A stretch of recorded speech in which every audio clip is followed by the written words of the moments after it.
Okay, this is how to do a basic trading profit and loss. You asked me to upload one with audio based on what we had in class. So here I think is the same question that I did before. So here's the question and here's my template. So I've started off like we have discussed before by laying out the blank document that I'm going to put numbers into, and I start by deciding where all the numbers go. So delivery van, okay, so that's not a cost, something to do with buying goods. It's not a regular bill I have, it's something I have for a long time, so it's a fixed asset. Okay, and this time I'm going to put the numbers in with it, so it's 12,000. Then we have purchases, so that's a cost of getting the goods I'm going to sell, so 87,650, or I'll label that in there, so 87,650.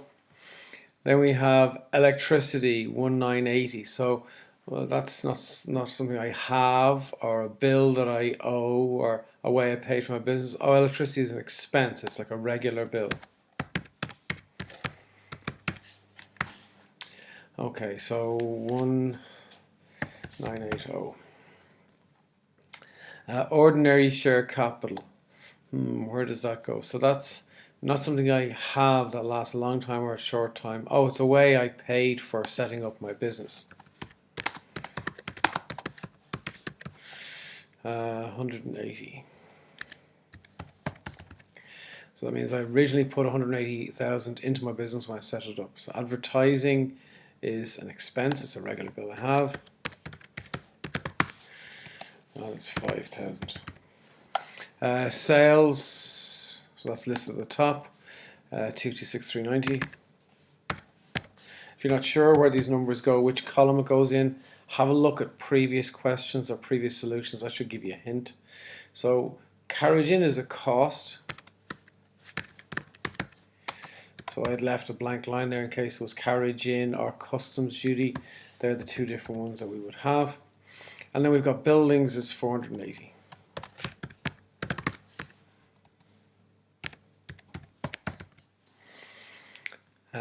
Cash 450. So something I have for a long time. Something I have now that I'm going to use up fairly soon. So I won't have it for very long. And it goes in the first column. So that's current asset. Stock 1st of January. So that's opening stock. Money I have at the beginning. We're down here. We've got closing stock. So 4,300. So these are the goods that we had at the beginning that I've spent money on last year, but they're going to be included in the cost of goods sold this year because we're going to sell them hopefully this year. Bank overdrafts, that's money I owe to the bank because I spent too much, so that's a liability, it's money I owe.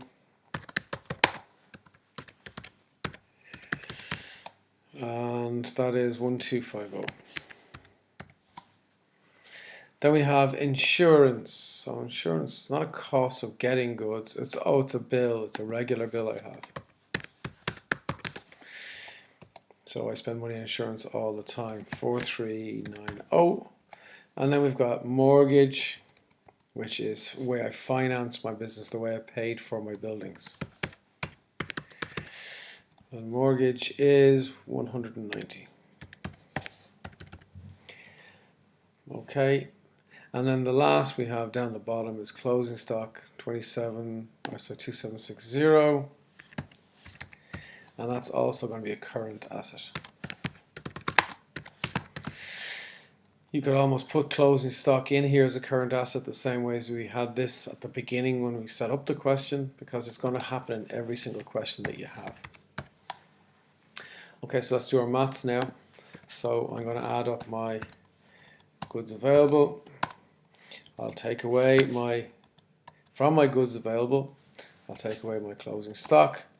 That gives me a gross profit of the sales figure minus cost of goods sold, so 135,330. Then I'll add up all of my expenses. So that's my electricity and my advertising and my insurance. My net profit then is the gross profit up here, take away my expenses. So that net profit is kept in the business, so it's a way of paying for the future of the business. So we bring it over here to finance by, I want to call it retained profit.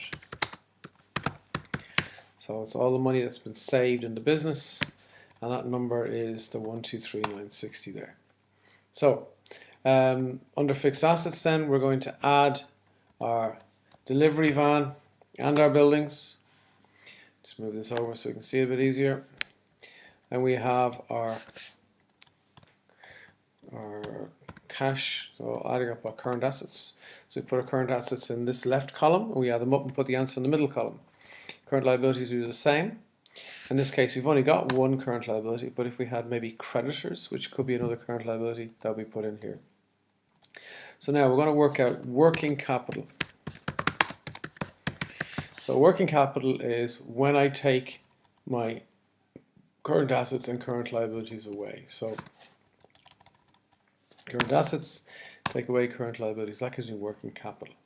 I'll now add my working capital to fixed assets and I get net assets.